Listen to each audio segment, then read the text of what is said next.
2020 жылға қойылған жаңа жоспар міндеттермен танысатын боламыз. Осы орайда бүгінгі студия қонақтарымен де таныс болыңыздар.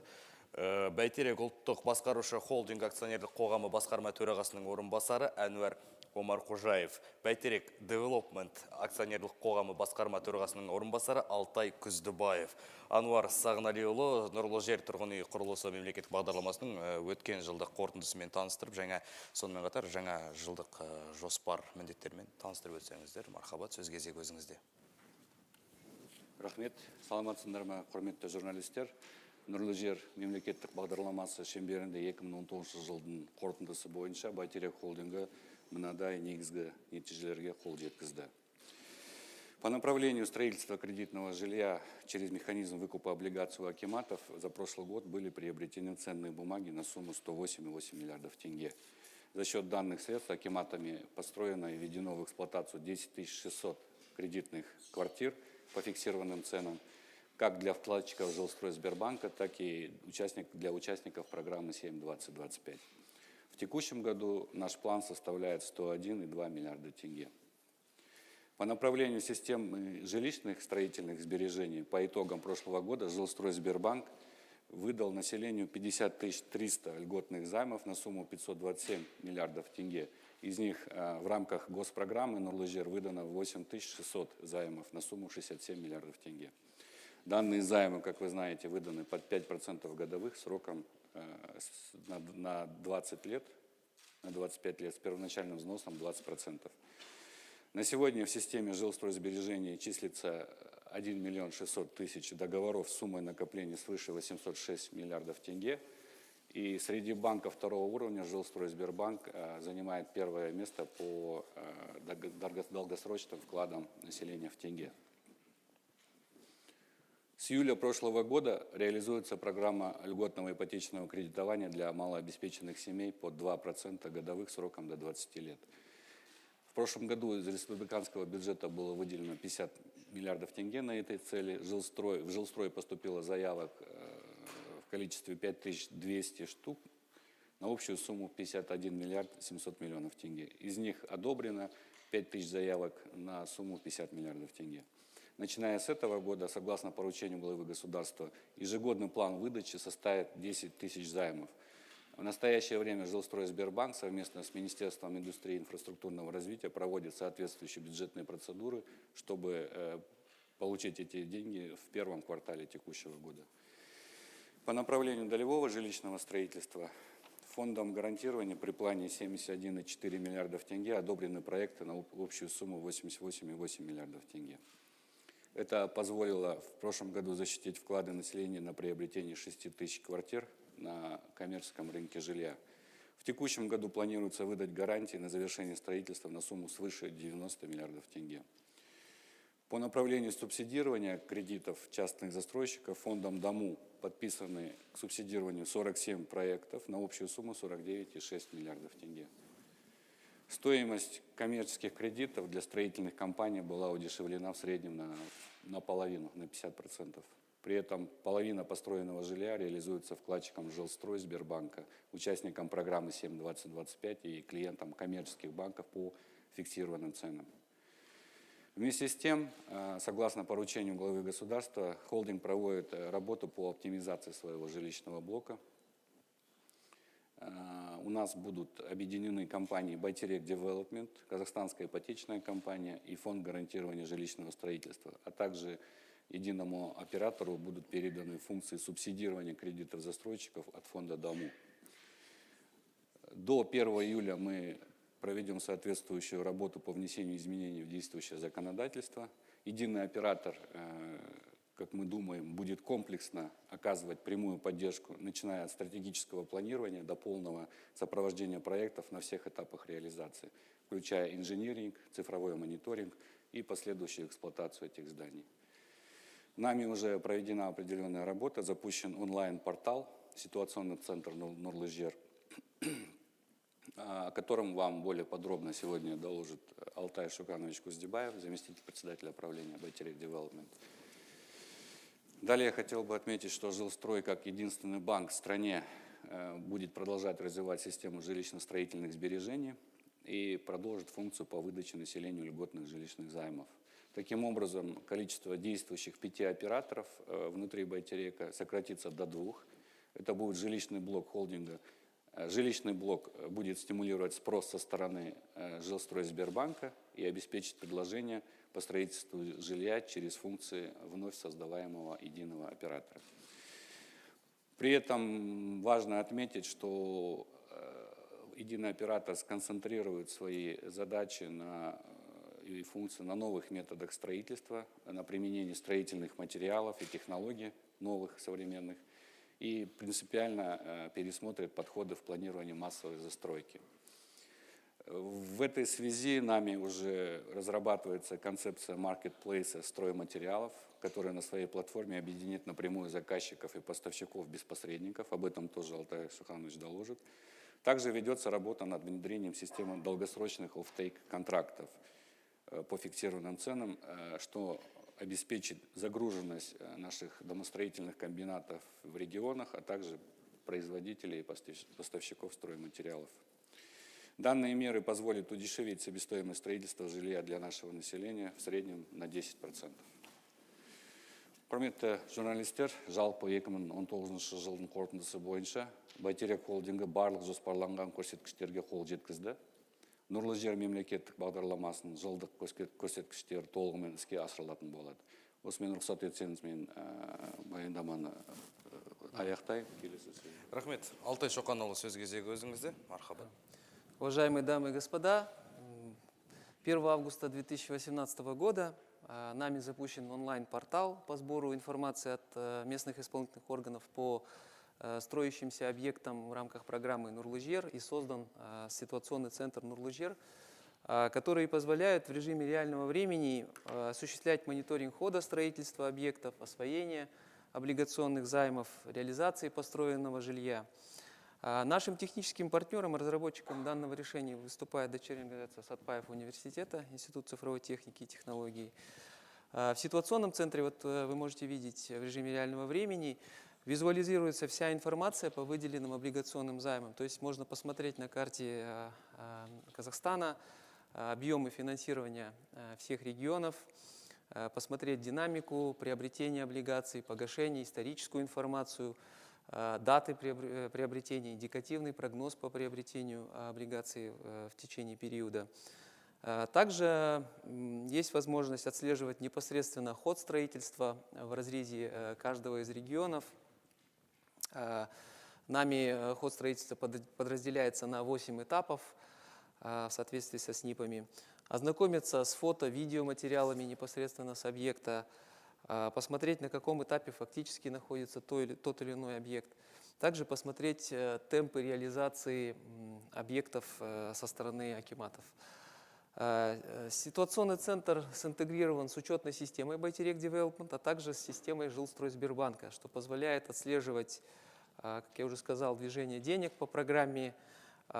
Также мы можем мониторить объемы накоплений в разрезе регионов вкладчиками Жилстройсбербанка, что немаловажно при принятии решений по распределению свободных ресурсов среди регионов. Также хотелось бы отметить, что обработка фото и видеопотока осуществляется с применением технологий искусственного интеллекта и машинного обучения, компьютерного зрения. То есть при наличии камер на объекте они могут анализировать движение техники, движение рабочей силы по объекту.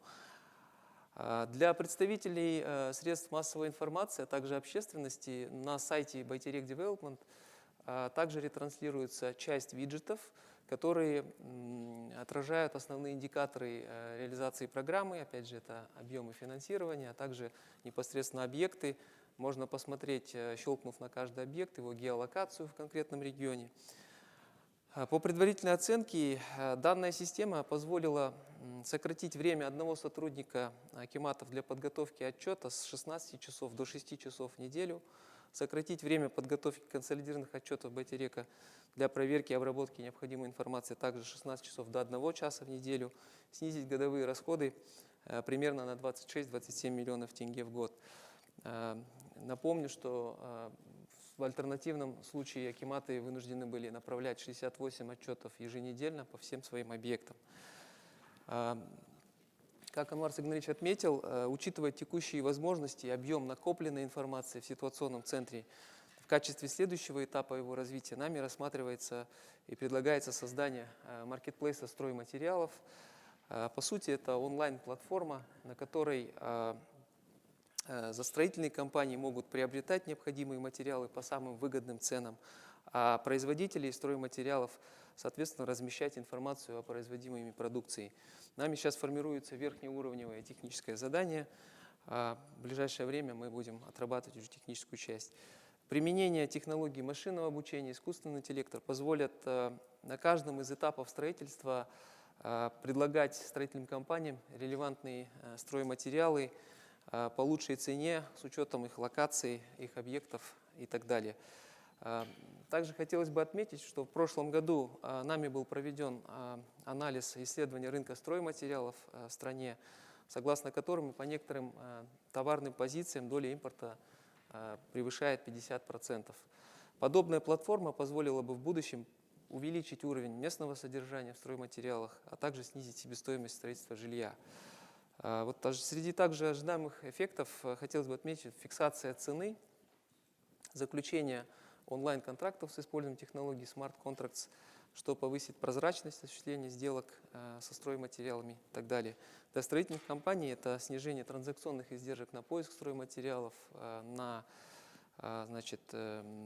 доступ ко всем мощностям производства стройматериалов.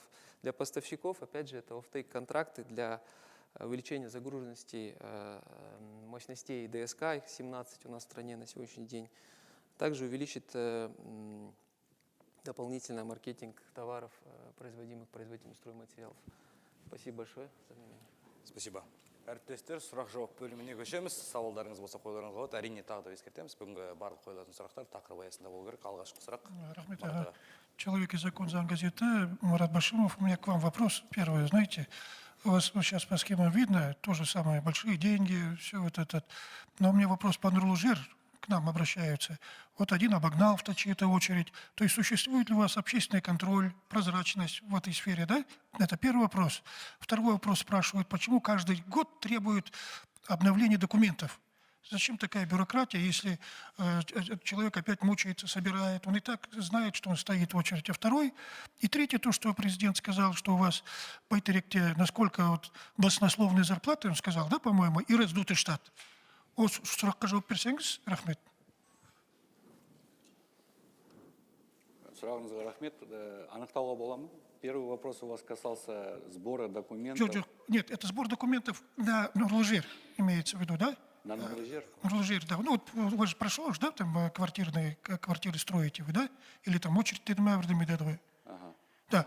А у меня первый вопрос был такой. Насколько все у вас прозрачно? Вы же тоже Байтерек, это же бюджетные деньги все, да? Кто у вас, существует вообще общественный контроль какой-то? Понятно. Потому что все институты финансовые пытаются создать у себя какие-то вот такие общественные институты, да, чтобы они присутствовали, там, знали, что это такое. А вы же все время критика у вас идет, а вы что-то не движетесь. Хорошо. Я сейчас тогда, если можно, вначале поясню, каким образом происходит финансирование строительства кредитного жилья в нашей стране. Значит, Байтерек, холдинг Байтерек, он является оператором правительства, и внутри холдинга есть вот дочерняя организация Байтерек Development.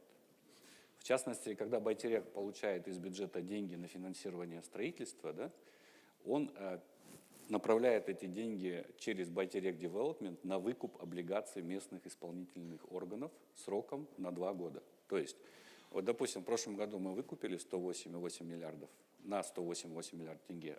Там существует определенная квота по регионам. Каждый регион заявляет то количество денег, которое в состоянии освоить за год. То есть, вы знаете, это зависит от готовности инфраструктуры, там, инженерных сетей, от готовности, зрелости депозитной базы вкладчиков Жилстройсбербанка и так далее.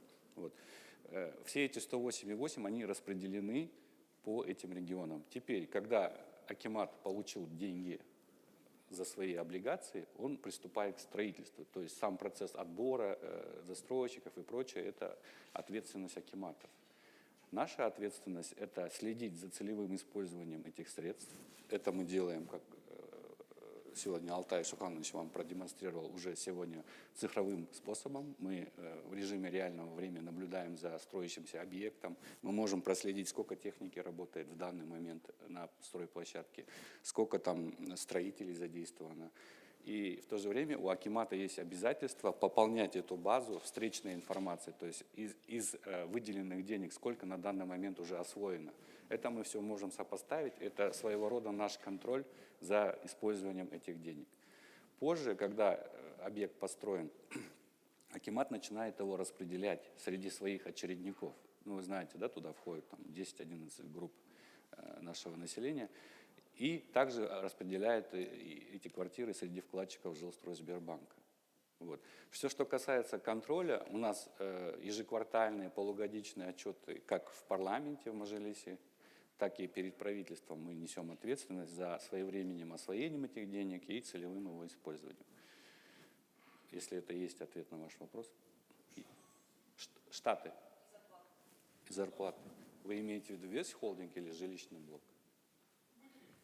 Микрофонға қойсаңыз, иә, сұрағыңызды, қосымша сұрағыңыз болса тағы да. Нет, то, что глава государства сказал, помните, да? Я помню. Он же не просто, ему же информацию принесли, он же так бы не озвучил, поэтому вопрос возникает. Нет, вопрос по существу и критика была по существу. Мы вопросом оптимизации, я сегодня уже озвучил, мы начали с жилищного блока холдинга. Как я сказал, из 5 их останется 2. И это естественным образом вызовет оптимизацию как ОАРов, так и штатной численности всех этих 3 компаний. Потому что многие департаменты, которые отвечают за бэк-офис, там, бухгалтерия, юристы, это все, ну, у каждой компании есть такой департамент, они, естественно, отпадут, останется один такой. В целом, Байтерек, приняв эту критику, он приступил к этой работе по оптимизации. По моей информации, в текущем году только за этот год Байтерек сократит ОАРы примерно на 5,9 миллиардов тенге и штатную численность где-то до 170 человек только в этом году. А вообще до 2023 года мы будем сокращать до 25% своих расходов. Рахмет, келесі сұрақ, Курсив. Жамбулат Мамышев, Курсив. Я хотел спросить у вас по поводу единого оператора. Вот, если он, по примеру Сингапура, был создан, там помимо квартиры этот единый оператор там еще управляет коммерческим жильем, да, коммерческими помещениями, паркингами, магазинами там, и так далее. Здесь, в Казахстане, как это будет происходить? И второй момент – это по поводу Жилстройсбербанка. По итогам прошлого года, насколько я понял, опять он около 2/3 всей ипотеки выдал. Такая ситуация все-таки будет сохраняться, или вы надеетесь, что банки второго уровня все-таки активизируются в выдаче ипотеки? Спасибо. Так, спасибо за вопрос, очень интересный вопрос. Что касается единого оператора, да, мы его создаем по модели Сингапура, Housing and Development Board, то есть организация государственная, которая напрямую строит государственное жилье в Сингапуре, и они на сегодня занимают практически 82% рынка у себя. Но у них это обусловлено своей экономической ситуацией, у нас своя. Наше госжилье в жилищном фонде Казахстана, строящемся, занимает порядка 10-15%. То есть мы не такой большой игрок на этом рынке. Но с какими вызовами сталкивается Казахстан на данный момент? Это невысокие доходы населения, или, скажем так, откровенно падающие доходы населения, и высокая доля импорта в строительных материалах, и сам процесс строительства он постоянно почему-то дорожает. Чтобы все эти процессы, то есть мы должны справиться с 2 задачами. Чтобы сделать жилье доступным для населения, это надо повысить благосостояние населения. С этой глобальной задачей, над этой задачей работает вся страна, все государство, правительство.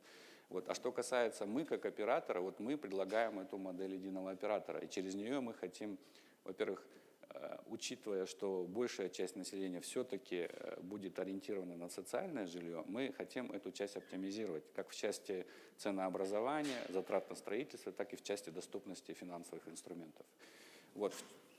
Если сравнивать прям объективно 2 модели в Сингапуре и в Казахстане, то сингапурская модель, она более обширная. То есть у них этот единый оператор, он не просто строитель жилья и распределитель этого жилья. У них HDB – это полностью реализатор жилищной политики Сингапура. Но им, наверное, учитывая, что это город-страна, немножко легче этим заниматься, поэтому у них модель эксплуатации коммерческих помещений и паркинги, вы знаете, они строят дома с паркингами и коммерческими площадями, но оставляют их своей собственности под своим управлением, чтобы в целом снизить нагрузку на инфраструктуру транспортную там, в городе и так далее. Мы в будущем эту модель тоже смотрим, потому что жилье, мы должны заниматься не просто строительством жилья, мы позже хотим также и объективно влиять на жилищную политику. Что это нам даст? Вот благодаря цифровым технологиям мы увидим какие-то миграционные потоки у нас в стране. Да? Люди не просто так переезжают там, из сельской местности в город или из одного города в другой город. Они идут за работой, за лучшими жилищными условиями. Они идут там, за школами, за медицинским сервисом. Поэтому при строительстве жилья надо все эти факторы учитывать. И мы думаем или хотим, чтобы в будущем этот единый оператор также перешел к таким бизнес-процессам. Он мог отслеживать эти миграционные процессы. Мало того, Байтерек как институт развития, вы знаете, он включает в себя 11 институтов развития, таких там БРК, ДОМУ, которые все направлены на поддержку крупного, малого, среднего бизнеса. Мы хотим, чтобы единый оператор участвовал в этом синергическом эффекте. То есть, строя жилье, зная, кто там будет жить, мы должны знать, кому какую работу предложить в этом регионе, да, или в этом квартале. Сколько понадобится школ, больниц в этом квартале, какие дороги туда нужно провести. То есть это такая масштабная работа. Понятно, что ее за год, за два, за три никто не сделает, но стремиться к этому будем как и мы, так и государство, я думаю. Рахмет, келесі сұрақ Азаттық Рухы. Саламатсыздар ма, Азаттық Рухынан Кенжеке Тоқтамұратқызы. Ануар Сағынғалиұлы, Алтай мырза, сұраққа тура жауап берулеріңізді сұраймын. Жаңа әріптесім жалақы туралы сұрады. Жалпы осы басқарма төрағасы бір адам, екі орынбасары, яғни біреу сіз Ануар Сағынғалиұлы, және 6 басқарушы директордың жалақысы қанша? 2019 жылы оларға қанша көлемде бонус пен премия түсті. Егер басқа адамдар үшін жауап бере алмасаңыз, Ануар Сағынғалиұлы және Алтай мырза жеке өз жалақыларыңызды жария етіп, 2019 жылы алған бонустарыңыз туралы айтсаңыздар. Рахмет. Бұл мемлекет басшысы Қасым-Жомарт Тоқаевтың 24 қаңтар күні үкіметте берген тапсырмасына орай қойылып отыр сұрақ. Сұрағыңызға рахмет. Сұрақ әрине қызық сұрақ болып тұр. Мен жалпы айтып кетейін, біздің жалақымыз үкіметіміздің қаулысы 1266 деген қаулысы бар, сонымен реттеледі. Ол қаулыспен түгел мемлекеттік қызметкерлер жалақысын алады. Бірақ нақты жалақының сомасын мен сізге қазір ашық түрде айта алмаймын, себебі заңды білесіз, средствах массовых информация деген ол жерде ол ақпарат өйтіп ашық айта алмайды. Ашығы болмайды. Келесі сұрақ. Ведь это время, Лейла Тастанова. Вопрос, может быть, и не совсем по адресу, но вы, как люди посвященные, может быть, объясните нам причину и механизм того, почему в Шымкенте вот в январе этого года 176 вкладчикам Жилстройсбербанка отказали в выдаче квартир и передали эти квартиры молодым специалистам. То есть почему так произошло, где гарантия того, что в других городах или в том же самом Шымкенте это не повторится? Как такое могло произойти? И второй вопрос. Сейчас в обществе ходят слухи, так скажем, прогнозы по поводу того, что цены на недвижимость очень сильно взлетят во втором полугодии этого года и в следующем году. Вот вы как экономисты, как эксперты можете спрогнозировать цены на недвижимость? Спасибо.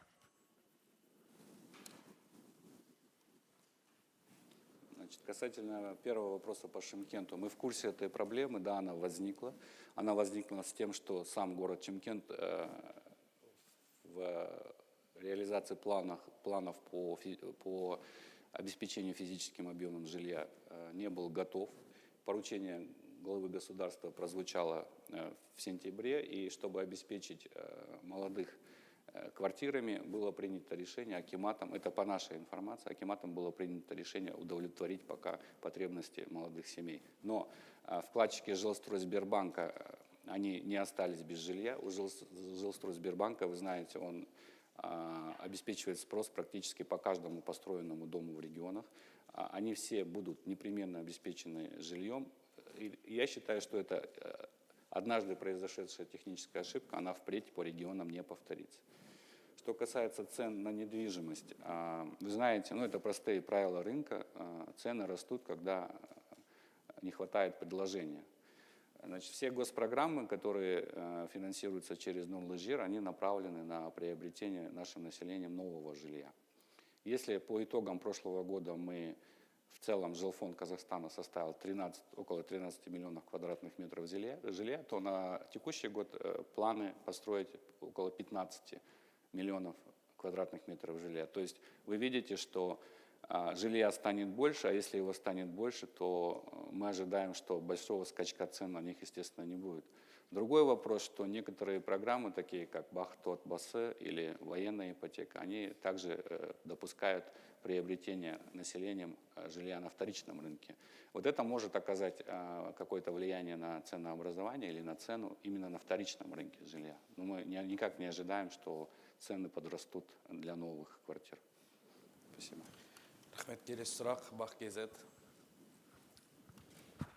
Бақ-КЗ ақпарат агенттігі, Роза Ысқақ. Менің сұрағым Омар Қажаев сізге, Омар Қажаев мырзаға. Бірінші сұрақ, Нұрлы жер бағдарламасы арқылы, Нұрлы жер мемлекеттік бағдарламасы арқылы салынған үйлердің сапасына, яғни сылағы түсіп жатыр деген сияқты, халықтан көптеген жалоптар, өтініштер, шағымдар келіп түсіп жатыр. Осы сапасыз құрылысқа кім жауапты? Екінші сұрақ, өзіңіз айттыңыз, әкімдіктердің облигацияларын сатып алу тетігі арқылы 108 миллиард теңгеге жаңағы бағалы қағаздар сатып алынған деген. Яғни соның нәтижесінде сіздер 7-20-25 және осы Нұрлы жер бағдарламасы арқылы пәтер, яғни несиелік пәтерді табыс еттіңіздер. Осы қандай бағалы қағаздар, ол қандай облигациялар, сол жөнінде айтып берсеңіз, түсіндіріп, толығырақ. Сұрағыңызға рахмет. Бірінші сұрағыңызға мен өзім жауап берейін, екінші сұраққа бағалы қағаз жайында Алтай жауап берсін. Соғылып, іске қосылған үйлердің сапасы жайында. Жаңа мен айтып кеткендей, біз әкімшіліктердің бағалы қағазын сатып аламыз, оның орнына ақша береміз, қаражат береміз. Ол қаражатқа әкімшіліктер, жаңа айтып кеткенде, өздері құрылыс компанияларды таңдап, соғады, тексереді, қабылдайды. Соған қарата жауапкершіліктің бәрі әкімшіліктің үстінен қалады. Ал яғни біз бүгінгі атап кеткен инициативамыздың бәрі, мониторингіміз бар, цифровой, оның үстінен жаңағы бірыңғай операторды құрайық деп жатырмыз. Сол оператордың бір функциясы сол болайын деп тұр. Біз яғни артынан барып жаңағы сапасын тексеру керек біз соғылып жатқан үйлердің. Себебі біз келешекте оператордың әкімшіліктер емес, мысалы оператордың өзі ондай үйлерді соғатын болса, онда өзі ол сапаны тексеріп үйді қабылдай алады. Ол енді келешекте болатын болса. Ал екінші сұрағыңызға рұқсат етсеңіз Алтай Шоқанұлы жауап берсе.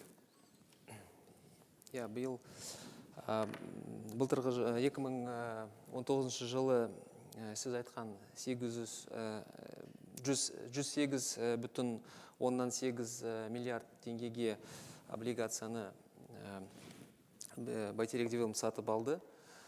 Облигацияның процентный ставкасы 0,35%. Сол 2019 жылы 633 мың шаршы метр тапсырылды жергілікті атқарушы органдармен. Ол пәтер санына қарағанда 10.580 пәтер. Сол 10.580 пәтер осы жылы жаңағы тұрғын үй жинақ банкі вкладчиктеріне және 7-20-25 ипотекалық бағдарламасы бойынша сатылады ипотека. Рахмет. Рахмет. Келесі сұрақ КТК. Сәлеметсіздер ме? Гүлбағда Қайратқызы, КТК телеарнасы. Менің бірінші сұрағым, мына жаңа сапаға байланысты айтып жатырсыз. Негізі холдинг өзі салмайды ғой, мердігер компаниялар бар, иә? Сол мердігер компаниялар өткен жылы әкімшілік осы сапа жағынан әкімшілік жауапкершілікке тартылды ма? Және екінші сұрағым, нұрлы жер бойынша салынған үйлер бойынша негізгі үлескерлер де көп, сапасына көңілі толмайтын шағым айтушылар да көп. Жалпы біз барып сұраған кезде, мысалы, нұрлы жер бойынша неге кешіктіріліп жатыр дегенде, олар айтады, құрылысшылар жоқ, қара жұмысшылар жоқ деп. Жалпы холдингте мердігер компанияларда құрылысшылар жеткілікті ме? Және үшінші сұрақ, осы жаңа бірыңғай тұрғын үй құрылысы жөнінде оператор құрамыз дедіңіздер. Ол сонда шағым айтатын жаңа үлескерлер сонда операторға бара ма? Мысалы, қандай да бір шағымы болса, әлде мысалы оған кіретін бәйтерекке бара ма, әлде қалай тікелей оператор жауапты ма, жалпы, әлде басқа сол құрамына кіретін компаниялар жауапты ма? Сұрақ түсінікті ғой сізге? Бірінші сұрағыңызды түсіндім, екінші сұрақ сәл тағы да анықтап берсеңіз, екінші сұрағыңыз. Екінші сұрақ, нұрлы жер бойынша жалпы үйлерді салатын құрылысшылар, қарапайым жұмысшылар жеткілікті ме? Түсінікті. Жаңағы бірінші сұрағыңызға байланысты сапасы соққан үйлер кім жауап беретін? Мен есімде бір-екі жағдай болған, біреусі Қарағанды облысында болды ма? Алматы, Қостанайда болды, сапасы соғылған үйлер. Ол жерде әрине соққан компаниялар жауапкершілікке тартылған болатын. Оның үстіне біздің білуімізге бұрын бәйтерек девелопмент тікелей соғатын ондай үйлерді инвестиция жобалары арқылы. Қазір енді оны әкімшіліктер істеп жүр. Мен білуімше әкімшілік 3% жаңағы қаражат алып қалады. 2 жылға дейін жаңағы үйдің жағдайын қарап отырады. Егер де болмаса бір жерден жаңағы сапасы мәселелер шығатын болса, сол қаражаттан оның бәрін жөндейді. Қазір енді қалай болып жатқанын білмеймін. Қазір солай ма? Иә, солай болып тұр. Ал екінші сұрағыңыз, нұрлы жер бағдарлама. Неге кейбір үйлер мерзіммен тапсырылмайды, неге анандай жаңа халықтан сөз келіп қалады дегенге былай жауап берсем болады. Ең басты проблема біз көріп жатқан көп әкімшіліктер инфраструктураларын уақытылы дайындап тұрмайды ол үйлерге. Себебі қаражат жетпей қалады, сосын бір компаниялар өз проблемалары бар. Сондықтан кейбір үйлер ертелеп соғып алады да, инфраструктураны кейін барып алып келеді. Соған байланысты көбісі үйлерін кешірек алады. Енді жалобаның бәрі соған қатысты ғой. Сол болмау үшін біз келешекте, жаңағы сіз атап кеткен бірыңғай оператор, сондай мәселелердің бәрі координация жасап, бағалау керек, сосын жоспарлау керек дұрыстап. Үй соғудың алдында бірінші инфраструктура дайын болып тұру керек. Оның үстіне үйдің жаңағы тұрғындарын кім келетін, оның кішкентай балалары қанша болатын алдын ала біліп тұру керек. Себебі ол кішкентай балалар 1-2 жылдан кейін балабақшаға барады, мектепке барады. Ол инфраструктураның бәрін әкімшілік, мемлекет дайын ұстап тұру керек. Алдын ала соғып қойып қою керек. Сондықтан жаңағы бірыңғай оператордың функциялары сол болу керек. Ал енді келешекте ол оператор тікелей жаңағы жұмысшыларды қадағалап, жаңағы жұмыспен қамтамасыз етпейтін, оны қазір біз бұл жерде айта алмаймыз. Себебі ол функция әлі жоқ. Ол болатын болмайтын саясатқа байланысты. Егер де қазіргі жүріп жатқан бизнес процестерін бәрін меңгеретін болса, ол бірыңғай оператор келешекте келесі қадаммен ондайды қарастыруға болады деп ойлаймыз. Рахмет. Келесі сұрақ Евразия телеарнасы. Сәлеметсіз бе, Жансулу Айджанова. Первый вопрос. Назовите, пожалуйста, среднюю стоимость бюджетного квадратного метра по Казахстану, если есть в разрезе регионов, где максимум, где минимум. Это первый вопрос. Второй. Вы говорите, что хотите поддержать сейчас рынок отечественных стройматериалов. А есть ли вообще предложение, как обстоят там дела на этом рынке, да, на местном, отечественном? И третий вопрос.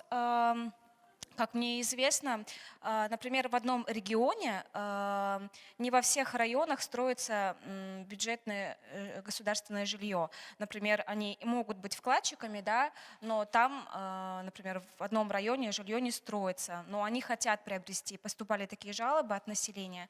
Вот. Почему так неравномерно вот это распределяется? Спасибо за вопросы. Да, я на первую, по средней стоимости отвечу. Что касается стоимости государственного жилья, вы знаете, в программе «Non-Leisure» она зафиксирована на самом деле. Она составляет для городов Нур-Султан, Алматы, Шымкент, Актау, Атырау, Туркестан и Карагандинская область, она составляет 180. Я правильно говорю? 180 тысяч тенге за квадратный метр. Во всех остальных регионах 140 тысяч тенге. То есть она никак не может не расти.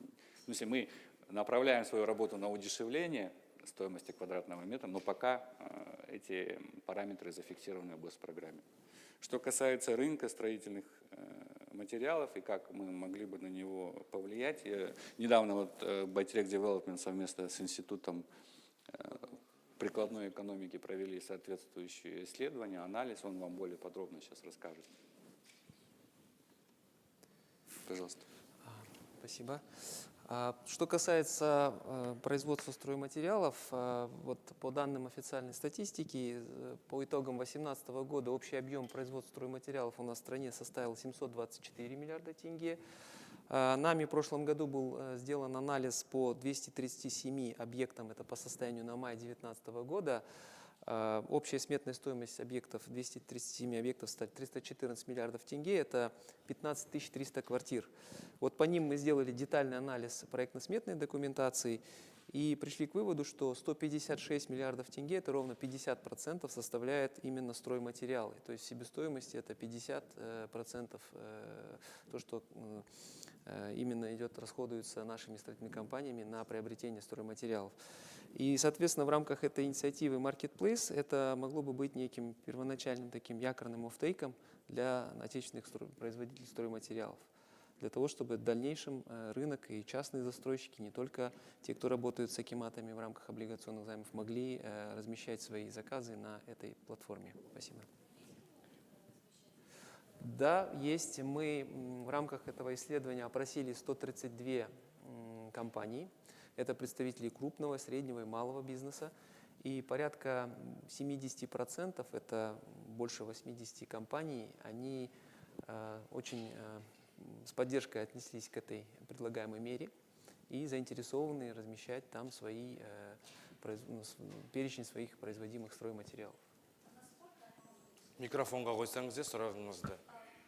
А насколько они смогут обеспечить спрос?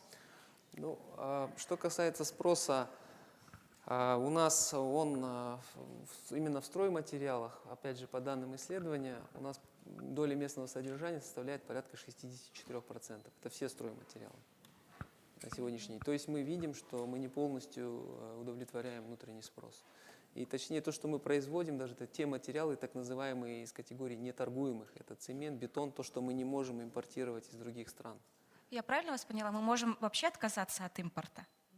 Фактически, да, нам необходимо принять меры по импортозамещению именно тех стройматериалов, которые с высокой добавленной стоимостью, а это отделочные преимущества материалы, санфаянс, это сантехника и так далее, и так далее. У нас есть возможность, реально. У нас есть эта возможность. И это повлияет на стоимость жилья? Совершенно верно. Потребность у нас есть, оно, конечно, влияет. А по плану, когда мы сможем увидеть результаты вашей работы? Мы сейчас находимся на стадии формирования верхнеуровневых требований к этой системе. Я думаю, где-то к концу года мы выйдем на полноценное ТЗ и сможем о чем-то уже доложить подробно. Спасибо. Рахмет, әріптестер, осымен баспасөз конференциясын аяқтаймыз. Келесі кездескенше аман сау болыңыздар. Қосымша сұрақтарыңыз болса, баспасөз қабырғасына барып аласыздар. Третий вопрос. Я быстро отвечу на вас. Касалось отсутствия или нехватки жилья в регионах, я так понял, да? Вы, в частности, имели сельскую местность в виду, да? Смотрите, строительство, строить ради того, чтобы строить, государство не может себе позволить, оно строит жилье там, где есть спрос на него, да? Это в основном областные центры, города.